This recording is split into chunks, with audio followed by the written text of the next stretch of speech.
El conflicto de los siglos, capítulo 6, dos héroes de la Edad Media, parte 2. De Bohemia extendióse la luz hasta Alemania. Algunos disturbios en la Universidad de Praga dieron por resultado la separación de centenares de estudiantes alemanes, muchos de los cuales habían recibido de Hus su primer conocimiento de la Biblia, y a su regreso esparcieron el Evangelio en la tierra de sus padres. Las noticias de la obra hecha en Praga llegaron a Roma, y pronto fue citado Hus a comparecer ante el Papa. Obedecer habría sido exponerse a una muerte segura. El rey y la reina de Bohemia, la universidad, miembros de la nobleza y altos dignatarios dirigieron una solicitud general al pontífice para que le fuera permitido a Hus permanecer en Praga y contestar a Roma por medio de una diputación. En lugar de acceder a la súplica, el Papa procedió a juzgar y condenar a Hus y, por añadidura, declaró a la ciudad de Praga en entredicho. En aquellos tiempos, siempre que se pronunciaba tal sentencia, la alarma era general. Las ceremonias que la acompañaban estaban bien calculadas para producir terror entre el pueblo, que veía en el Papa el representante de Dios mismo, y el que tenía las llaves del cielo y del infierno, y el poder para invocar juicios temporales lo mismo que espirituales. Creían que las puertas del cielo se cerraban contra los lugares condenados por el entredicho, y que entre tanto que el Papa no se dignaba levantar la excomunión, los difuntos no podían entrar en la mansión de los bienaventurados. En señal de tan terrible calamidad, se suspendían todos los servicios religiosos. Las iglesias eran clausuradas, las ceremonias del matrimonio se verificaban en los cementerios, a los muertos se les negaba sepultura en los camposantos y se los enterraba sin ceremonia alguna en las zanjas o en el campo. Así pues, valiéndose de medios que influían en la imaginación, procuraba Roma dominar la conciencia de los hombres. La ciudad de Praga se amotinó. Muchos opinaron que Hus tenía la culpa de todas estas calamidades y exigieron que fuese entregado a la vindicta de Roma. Para que se calmara la tempestad, el reformador se retiró por algún tiempo a su pueblo natal. Escribió a los amigos que había dejado en Praga: «Si me he retirado de entre vosotros, es para seguir los preceptos y el ejemplo de Jesucristo, para no dar lugar a que los malintencionados se expongan a su propia condenación eterna y para no ser causa de que se moleste y persiga a los piadosos. Me he retirado, además, por temor de que los impíos sacerdotes prolonguen su prohibición de que se predique la palabra de Dios entre vosotros. Mas no os he dejado para negar la verdad divina por la cual, con la ayuda de Dios, estoy pronto a morir». Hus no cesó de trabajar. Viajó por los países vecinos predicando a las muchedumbres que le escuchaban con ansia, de modo que las medidas de que se valiera el Papa para suprimir el Evangelio hicieron que se extendiera en más amplia esfera. Nada podemos hacer contra la verdad, sino a favor de la verdad. 2 Corintios 13:8. El espíritu de Hus parece haber sido en aquella época de su vida el escenario de un doloroso conflicto. Aunque la Iglesia trataba de aniquilarle, lanzando sus rayos contra él, él no desconocía la autoridad de ella, sino que seguía considerando a la Iglesia católica romana como la esposa de Cristo y al Papa como al representante y vicario de Dios. Lo que Hus combatía era el abuso de autoridad y no la autoridad misma. Esto provocó un terrible conflicto entre las convicciones más íntimas de su corazón y los dictados de su conciencia. Si la autoridad era justa e infalible, como él la creía, ¿por qué se sentía obligado a desobedecerla?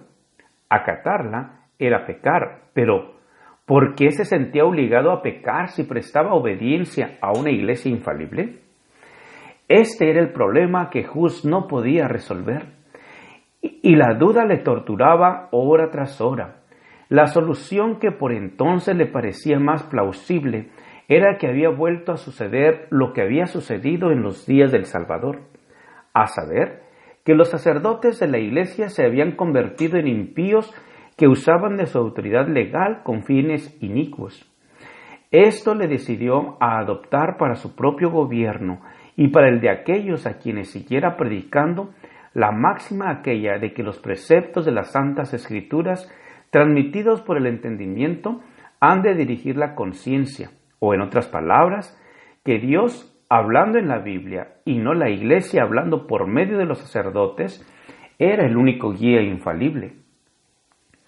Cuando transcurrido algún tiempo, se hubo calmado la excitación en Praga, Hus volvió a su capilla de Belén para reanudar con mayor valor y celo la predicación de la palabra de Dios.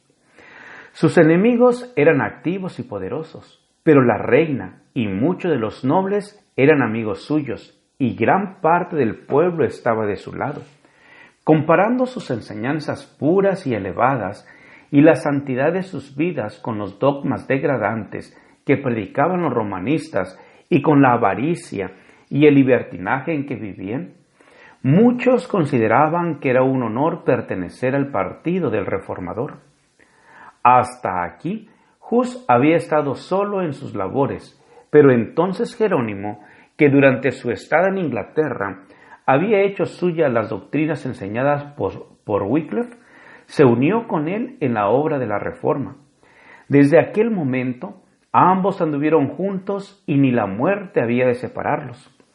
Jerónimo poseía en alto grado lucidez genial, elocuencia e ilustración, y estos dones le conquistaban el favor popular, pero en las cualidades que constituyen verdadera fuerza de carácter sobresalía Hus. El juicio sereno de éste restringía el espíritu impulsivo de Jerónimo, el cual reconocía con verdadera humildad el valer de sus compañeros y aceptaba sus consejos. Mediante los esfuerzos unidos de ambos, la reforma progresó con mayor rapidez. Si bien es verdad que Dios se dignó iluminar a estos sus siervos, derramando sobre ellos raudales de luz que les revelaron muchos de los errores de Roma, también lo es que ellos no recibieron toda la luz que debía ser comunicada al mundo.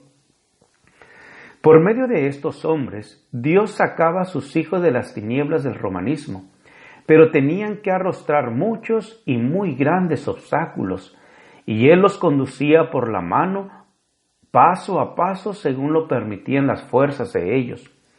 No estaban preparados para recibir de pronto la luz en su plenitud. Ella los habría hecho retroceder como habrían retrocedido con la vista herida los que, acostumbrados a la oscuridad, recibieran la luz del mediodía. Por consiguiente, Dios reveló su luz a los guías de su pueblo poco a poco, como podía recibirla este último. De siglo en siglo, otros fieles obreros seguirían conduciendo a las masas y avanzando más cada vez en el camino de las reformas. Mientras tanto, un gran cisma asolaba a la Iglesia.